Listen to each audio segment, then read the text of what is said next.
अस्सलाम वालेकुम जी। Myself Mohammad Usman. आज जो हम 9th class biology chapter number 3 के अंदर क्लासिफिकेशन के बारे में पढ़ेंगे और ये चैप्टर नंबर 3 का लेक्चर नंबर 2 है। स्टार्ट करते हैं जी आज के लेक्चर को। तो आज का जो हमारा टॉपिक है वो जी क्लासिफिकेशन की। क्लासिफिकेशन जो है वो क्या होती है तो उसके बारे में हमने पढ़ना है।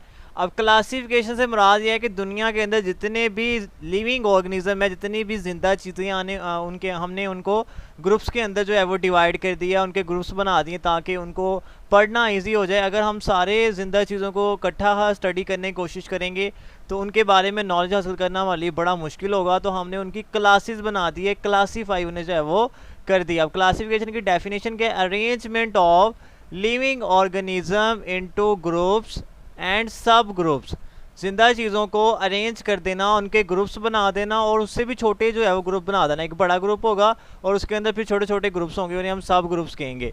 On the basis of similarities, कि जो चीज़ें एक जैसी होंगी उन्हें हम एक ग्रुप में रखेंगे, एंड डिफरेंस, और जो चीज़ें मुख्तलिफ होंगी उन्हें दो मुख्तलिफ ग्रुप्स के अंदर हम रखेंगे। मतलब जानदारों को क्लासीफाई करना है, जानदारों के ग्रुप्स बनाने हैं, फिर उसके सब ग्रुप, उससे भी छोटे ग्रुप बनाने हैं। बेस हमारे पास क्या है, सिमिलरिटीज़ की बेस पे जो चीज़ें एक जैसी होंगी उनको एक ग्रुप में रखेंगे, जो चीज़ें डिफरेंट होगी उनको हम मुख्तलिफ ग्रुप्स के अंदर रखेंगे। तो क्लासिफिकेशन से मुराद है जानदारों को ग्रुप्स के अंदर डिवाइड कर देना on the basis of similarities and difference among them. Next है नॉन नंबर ऑफ स्पीशीज़, कि अभी तक साइंटिस्ट को कितने जो है वो नॉन स्पीशीज़ के बारे में जानते हैं, कितनी लिविंग ऑर्गेनिज्म के इकसाम के बारे में जो है वो साइंटिस्ट जानते हैं। तो मैंने कल आपको बताया था कि साइंटिस्ट का ये ख्याल है कि दुनिया के ऊपर तकरीबन 10 मिलियन के करीब जो है वो स्पीशीज़ मौजूद हैं। उनमें से जो है वो एनिमल्स और प्लांट कितने हैं तो उसकी बात कर लेते हैं।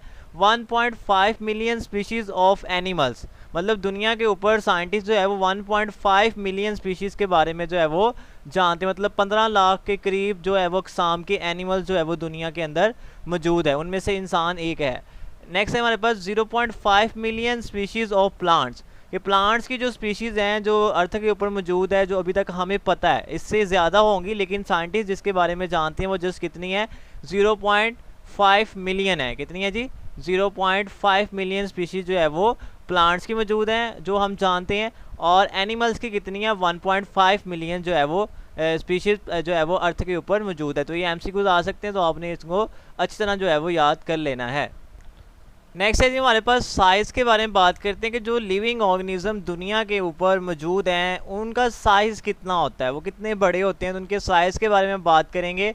अब जो लिविंग ऑर्गेनिज्म है वो स्मॉल भी हो सकते हैं, बहुत स्मॉल लिविंग ऑर्गेनिज्म होते हैं। सिंपल बैक्टीरिया जो है वो दुनिया के अंदर सबसे स्मॉलेस्ट और सिंपल जो है वो लिविंग ऑर्गेनिज्म जो है वो कंसीडर किया जाता है। To large and complex human being, मतलब सिंपल से लेकर लार्ज जो है वो कम्प्लेक्स तक इनका साइज़ होता है। सिंपल जो है वो बैक्टीरिया है और सबसे कम्प्लेक्स और लार्ज लिविंग ऑर्गेनिज्म जो है वो कौन है जी, वो ह्यूमन बीइंग है, इंसान है। तो बैक्टीरिया से ह्यूमन बीइंग के दरमियान पता नहीं कितने अक़साम के एनिमल्स आते हैं, तो इनका साइज़ सिंपल भी हो सकता है लिविंग ऑर्गेनिज्म का और कम्प्लेक्स भी हो सकता है।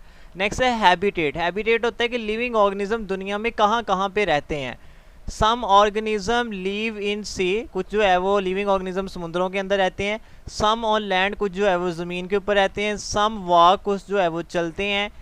अदर फ्लाई, कुछ जो है वो हवा के अंदर फ्लाई करते हैं। And still other are stationary, और बहुत से लिविंग ऑर्गेनिज्म जो है वो स्टेशनरी है, साकन है, वो मूव नहीं करते, जैसे कि प्लांट्स वगैरह हैं वो मूवमेंट जो है वो शो नहीं करते। तो लिविंग ऑर्गेनिज्म हर तरह की इन्वायरमेंट के अंदर मौजूद है, सी के अंदर, ज़मीन के ऊपर। कुछ जो है वो लिविंग ऑर्गेनिज्म चल रहे हैं, ठीक है, ज़मीन के ऊपर फ्लाई कर रहे हैं, कुछ जो है वो स्टेशनरी है, मूव नहीं करते हैं, ठीक है। तो ये आपने याद रखना है। नेक्स्ट है नीड ऑफ क्लासिफिकेशन, कि क्लासिफिकेशन की जो है वो ज़रूरत क्यों पड़ गई, क्लासिफिकेशन की जो है वो ज़रूरत क्यों पड़ी, तो उसके बारे में हम बात करते हैं। Biologist classify the living organism to study so many kinds of organism in an easy way. ठीक है, मैंने अभी शुरू में बताया था आपको कि हम जानदारों को क्लासीफाई इसलिए करते हैं ताकि हम उनको इजीली स्टडी कर सकें। ठीक है, इतनी काइंड्स के जो है वो लिविंग ऑर्गेनिज्म दुनिया के अंदर मौजूद हैं कि उनको इकट्ठा स्टडी करना हमारे लिए क्या है, मुश्किल है। तो बायोलॉजिस्ट ने, जो कि बायोलॉजी के बारे में पढ़ते हैं, उन्होंने क्या किया, लिविंग ऑर्गेनिज्म को जो है वो ग्रुप्स में डिवाइड किया है ताकि उनको ईजी वे में, आसानी के साथ उनके बारे में जो है वो नॉलेज हासिल किया जा सके। Classification make our study easier, classification हमारी स्टडी को क्या करती है, ईजी बना देती है, आसान कर देती है। नेक्स्ट है जी हमारे पास टेक्सोनॉमी। अब यहाँ भी हम जो है बायो की दो ब्रांचेस को डिस्कस करेंगे। ये जितना भी अभी हमने पढ़ना है, ये दो चीज़ें ये बड़ी ही इंपॉर्टेंट है बोर्ड के हवाले से। अब टेक्सोनॉमी क्या होती है, ये हमने फर्स्ट चैप्टर के अंदर पढ़ा हुआ है।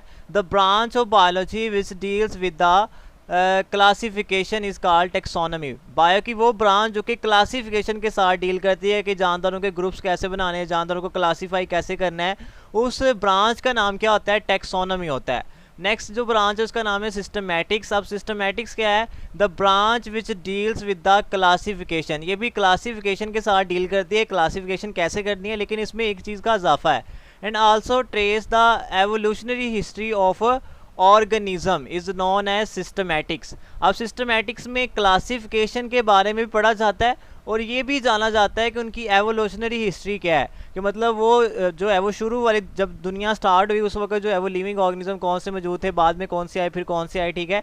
ये जो वक्त के साथ साथ चेंजिंग आई है लिविंग ऑर्गेनिज्म के अंदर, उसे हम एवोल्यूशन कहते हैं, एवोल्यूशनरी कहते हैं, ठीक है। तो उनके अबाउजात के बारे में जानना, जिंदा चीज़ों के बारे में जानना, ठीक है, ये सारा कुछ जो है वो सिस्टमैटिक्स के अंदर पढ़ा जाता है। मतलब टेक्सोनॉमी जस्ट क्लासिफिकेशन के साथ डील करती है, systematics classification plus evolutionary history of living organism के साथ भी जो है वो रिलेट करती है। नेक्स्ट है बड़ा इंपॉर्टेंट शॉर्ट क्वेश्चन है, एम्स ऑफ क्लासिफिकेशन। ये क्लासिफिकेशन का मकसद क्या है या इसके मकासद क्या है, to determine similarities and difference among organism. पहला वाला मकसद ये होता है कि हम जानदारों में सिमिलरिटीज़ और डिफरेंस मालूम करना चाहते हैं, कौन से जानदार आपस में सिमिलर हैं और कौन से जानदार जो है एक दूसरे से मुख्तलिफ है। सबसे पहला तो हमारा ये मकसद होता है, so that they can be studied easily, ताकि उनको जो है पढ़ना क्या हो जाए, आसान हो जाए।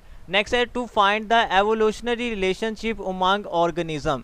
और दूसरा ये हमारा मकसद होता है कि हमने उनका एवोल्यूशनरी रिलेशनशिप जो है फाइंड करना है कि उनके बावजदाद पुराने वक्तों में जो है वो कैसे उनकी जो है वो लिविंग ऑर्गेनिज्म रहते थे, कौन कौन से लिविंग ऑर्गेनिज्म होते थे, उनका आपस में क्या ताल्लुक है, ठीक है। तो एवोल्यूशनरी रिलेशनशिप जो है वो हम उसमें फाइंड करते हैं। मतलब सिमिलरिटीज़ और डिफरेंस मालूम करना है अपने लिविंग ऑर्गेनिज्म को, और दूसरा उनकी एवोल्यूशनरी रिलेशनशिप के वो पुराने वक्तों में जो है वो एक दूसरे के साथ किस तरह जो है वो रिलेशन रखते हैं। ये सारा कुछ जो है वो क्लासिफिकेशन के मकासद होते हैं।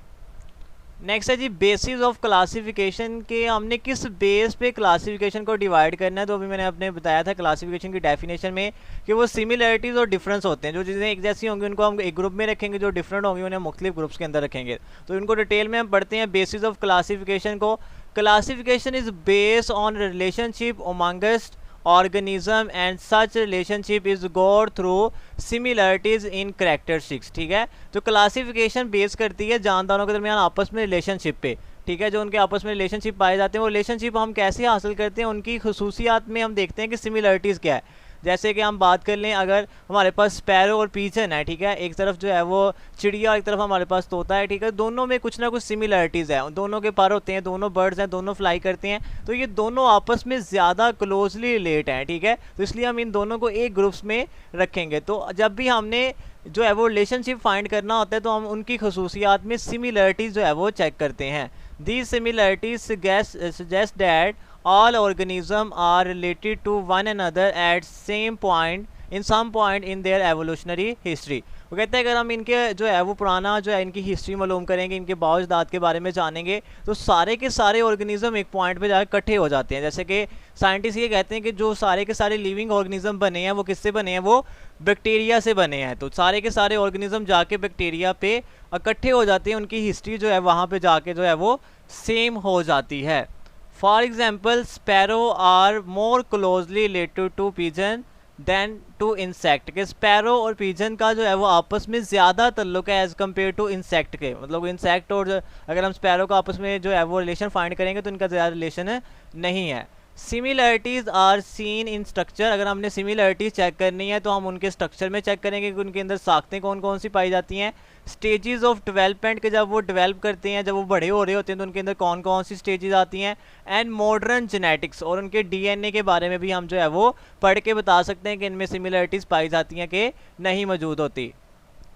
नेक्स्ट है जी मॉडर्न जेनेटिक्स। अब मॉडर्न जेनेटिक्स को यूज़ करते हुए भी हमने क्लासिफिकेशन जो है वो स्टार्ट कर दी, और सबसे बेहतरीन जो तरीकाकार है वो मॉडर्न जेनेटिक्स को पढ़ के जानदारों को क्लासीफाई करना है। The similarities and difference in the DNA of two studied organism can be used for getting idea about similarities and difference in their structure and function. अगर हम किसी चीज़ का डीएनए जो है वो स्टडी कर लेते हैं तो डीएनए के स्टडी से हमें पता चल जाता है कि इन दो चीज़ों के जो है वो स्ट्रक्चर और फंक्शन में क्या डिफरेंस है। तो हम डीएनए की स्टडी करके जो है वो जानदारों के दरमियान सिमिलरिटीज़ और डिफरेंस जो है वो मालूम करते हैं। जैसे कि डायग्राम में आप देख रहे हैं कि डीएनए जो है वो न्यूक्लियस में क्रोमोसोम के अंदर मौजूद होता है, तो ये डीएनए है। तो डीएनए की स्टडी करके हम बता सकते हैं कि लिविंग ऑर्गेनिज्म के अंदर जो है वो कौन कौन सी सिमिलरिटीज़ और कौन कौन से डिफरेंस जो है वो मौजूद हैं। उम्मीद है जी आज का लेक्चर आपको समझ आ गया होगा, और कोई भी मसला मसाइल अगर आ रहा है तो आप मैसेज करके जो है वो आंसर पूछ सकते हैं।